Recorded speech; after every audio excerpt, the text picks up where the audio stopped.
لماذا تخون النساء؟ ايه الاسباب اللي بتخلي الست تخون الراجل سواء كان في مرحله التعارف او مرحله الخطوبه او حتى ما بعد الجواز؟ لكن هنا خلينا اوضح نقطه مهمه جدا، ان انا في الفيديو ده مش جاي ابرر خيانه الست للراجل.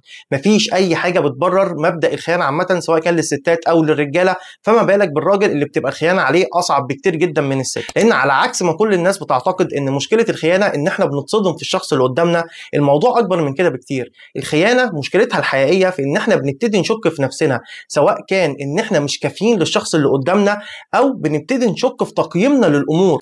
تقييمه للامور للانسان اللي قدامي اللي انا شايفها حد كويس جدا طلعت في الاخر انسانه خاينه، فده معناه ان انا نفسي تقييمي للامور غلط، وده الوجع الحقيقي اللي بيحس بيه الشخص اللي انخان. لكن اللي المهم تعرفوا ان الخيانه مش بتحصل مره واحده، مفيش حد بيصحى من نومه بيقرر ان هو يخون، لا ابدا. هي بتبقى مراحل بيمر بيها الشخص اللي قدامه، واكيد هو عنده استعداد للخيانه. المراحل دي اللي بعد كده بتوصل ليه مرحله الخيانه العظمى. عشان كده في الفيديو ده انا جاي اتكلم معاكم احنا كرجاله الاسباب اللي احنا بنعملها ان بنخلي الست اللي معانا انها تخوننا. وتاني انا هنا بعيد وبزيد وبكرر، انا مش بقول ان احنا السبب وان احنا الغلطانين وان ده مبرر لخيانه الستات لينا، اكيد لا. بس باجي بقول ان احنا غلطنا كتير كرجاله في مراحل معينه من العلاقه، من الاول خالص غلطنا كتير قوي، وده ادى في الاخر ان احنا اتخنا. لكن قبل ما ابتدي اتكلم في تفصيله الاسباب دي، ما تبخلوش عليا باللايك والشير والسبسكرايب، خصوصا اللايك يا جماعه، عشان اللايك بيزود الريتش بتاع الفيديو، والفيديو ده هيوصل لناس اكتر، فبالتالي ناس تانية هتستفيد اكتر واكتر. وزي ما قلت انا هبتدي معاكم الاسباب دي من اول مرحله التعارف. اول سبب معانا كده وهو بدايه مرحله التعارف، ان انت بتبتدي بتختار البنت اللي انت عايز ترتبط بيها مش على اساس الدين والاخلاق. وارجع واقولها لك تاني، مش على اساس الدين والاخلاق، او خليني اقول لك الدين ثم الاخلاق. لان احنا للاسف في زمن ممكن تلاقي حد متدين بس ما عندوش اخلاق، او تلاقي حد اخلاق بس ما عندوش دين. انت هنا لازم تفهم كويس لما تيجي ترتبط بالبنت اللي انت جاي ترتبط بيها، لازم يبقى عندها الدين اهم حاجه. لازم انت تختار البنت على اساس الدين. اول حاجه تسال عليها وتشوفها هي دينها عامل ازاي، دينها الفعلي، دينها في التعاملات، مش دينها في المظاهر وبس، ولا دينها في التعاملات من غير مظاهر. البنت المتدينه فعليا هيظهر ده في اسلوب لبسها وهي ماشيه في الشارع، هيظهر ده في تعاملاتها مع الرجاله والناس اللي حواليها، وهيبتدي يظهر ده في تعاملاتها هي نفسها مع نفسها. احنا للاسف في الزمن ده بننسى حته الدين خالص، وكل حاجه بتهمنا طالما هي بتصلي الصلوات الخمسه يبقى هي كده زي الفل. لا يا حبيبي، هي كده مش زي الفل. اختار واحده متدينه، لان الدين هو الاطار اللي بيخلي اي انسان في الدنيا خصوصا الست ما تخرجش وما تعملش حاجه تغضب ربنا، سواء كان تكلم راجل تاني او تخون او تفكر في راجل تاني في الوقت اللي بينكم فيه مشاكل. تاني سبب معانا ان احنا لما بنيجي بنختار البنت ما بنفكرش ابدا هو انا عاجب البنت بجد ولا لا، هو انا شددها زي ما هي شداني ولا لا. للاسف احنا الرجاله عندنا مشكله كبيره جدا، هو فكره ان احنا بنشوف بنت عجبانا بنقول هي دي البنت اللي احنا عايزين نرتبط بيها، وبيبقى كل شغل شاغلنا ان انا عايز البنت دي تقتنع بيا كراجل انها ترتبط بيا، وهي لما هترتبط بيا ان شاء الله هتشوفني انسان كويس وبعد كده هي هتحبني. الموضوع ده غلط تماما. لازم تكون مهتم جدا زي ما انت البنت اللي قدامك دي شداك وعجباك، لازم تكون مهتم ان انت كمان شددها وعجبها. مش لازم بنفس القدر او نفس المستوى، بس لازم تبقى فاهم كويس ان انت كشكلك كستايلك كاسلوب كلامك كطريقتك عاجبه البنت، وهي بتحب ترتبط واحد بالشكل ده بالستايل ده بالجسم ده باسلوب الكلام ده بالفكر ده. لازم انت تبقى شديدها.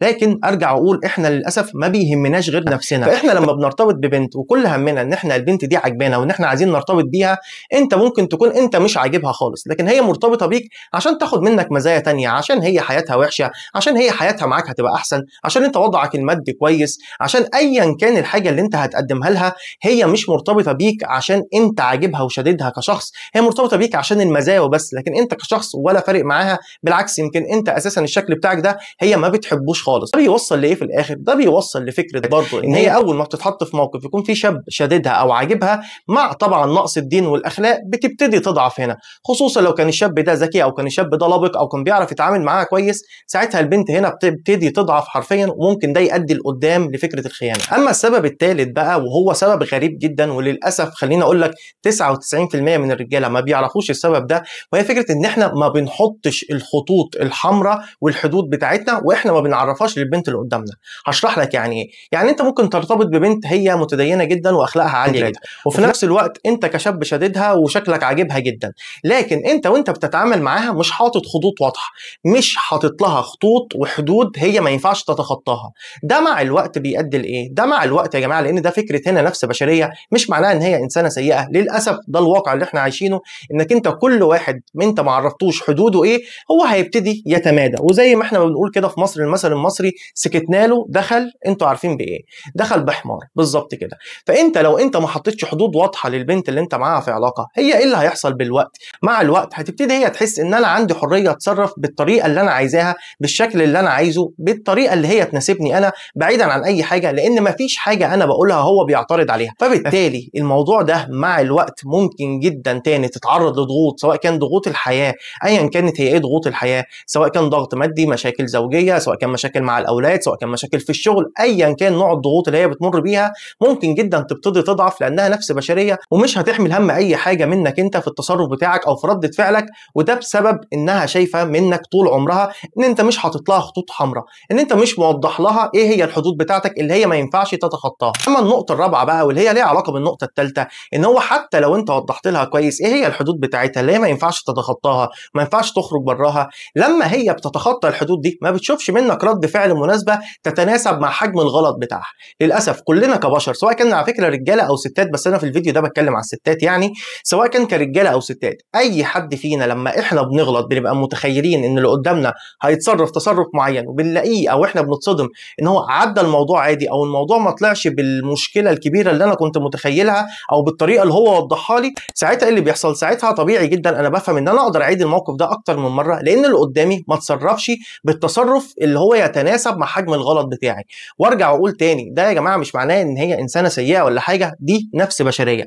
اي نفس بشريه لو انت سبت الشخص اللي قدامك يتمادى عليك، ولما بيتمادى عليك انت ما بتاخدش اكشن يتناسب مع حجم التمادي بتاعه، ساعتها هو بيفهم ان انا اقدر اعمل اكتر من كده كمان، وطبيعي جدا هبتدي اتمادى اكتر وقت. واللي هو ده اللي احنا بنسميه ان الستات بتختبر الرجاله. الست بتختبر الراجل في فكره انها بتبتدي تعمل له مواقف تضايقه وتبتدي تشوف رده فعله، ودي بنسميها احنا دي فطره الست. وعلى اساس كده الست بتبتدي تتعامل مع الراجل. لو لقت انها لما بتغلط الراجل ما بيسكت لهاش وبيبتدي ياخد حقه تماما وما بيعديش الموقف ده، الست هنا بتبتدي تفهم ان الراجل ده انا ما اقدرش اتعدى حدودي معاه، الراجل ده ليه حدود واضحه جدا، انا لازم الم نفسي وامشي كويس جدا معاه. وعلى النقيض الست لما هي بتختبر الراجل بالفطره تاني من غير ما هي تقصد وتغلط، وتلاقي الراجل عدى الموضوع وسامح بسهوله ولا كأن في حاجه، بتبتدي تفهم ان انا اقدر اتمادى اكتر واكتر، وخليني اشوف هو اخره ايه، خليني اشوف هو اخر الموضوع ايه. ده للاسف بيؤدي لايه مع الوقت؟ ده بيؤدي انها ممكن تاني في ظل الظروف الصعبه اللي احنا بنمر بيها انها تفكر تبعت لواحد تسلم عليه، ترغي معاه شويه، تهزر معاه شويه. ليه؟ لان اللي معايا هو مش هياخد رده الفعل التي تتناسب مع حجم المشكله دي. كل ده السبب فيه ايه؟ سبب فيه انت من الاول ما اخدتش اكشن كبير وموقف شديد وواضح تفهمها كويس ان اي حاجه من الحاجات دي هي نهايه العلاقه اللي ما بيننا وحياتك كلها انتهت. ودلوقتي وصلنا لنهايه الفيديو، اتمنى يا رب يكون الفيديو افادكم، ولو انتوا لقيتوا الفيديو مفيد شيروه مع الناس، شيروه مع باقي الرجاله يا جماعه اللي جايه بترتبط او في مرحله العلاقه، او حتى لو مش في مرحله العلاقه الفيديو ده مفيد ليهم جدا في حياتهم. لو انت حابب تعرف اكتر عن المراه النرجسيه وازاي تقدر تتعامل مع المراه النرجسيه، فشوف الفيديو اللي طالع قدامكم ده. السلام عليكم.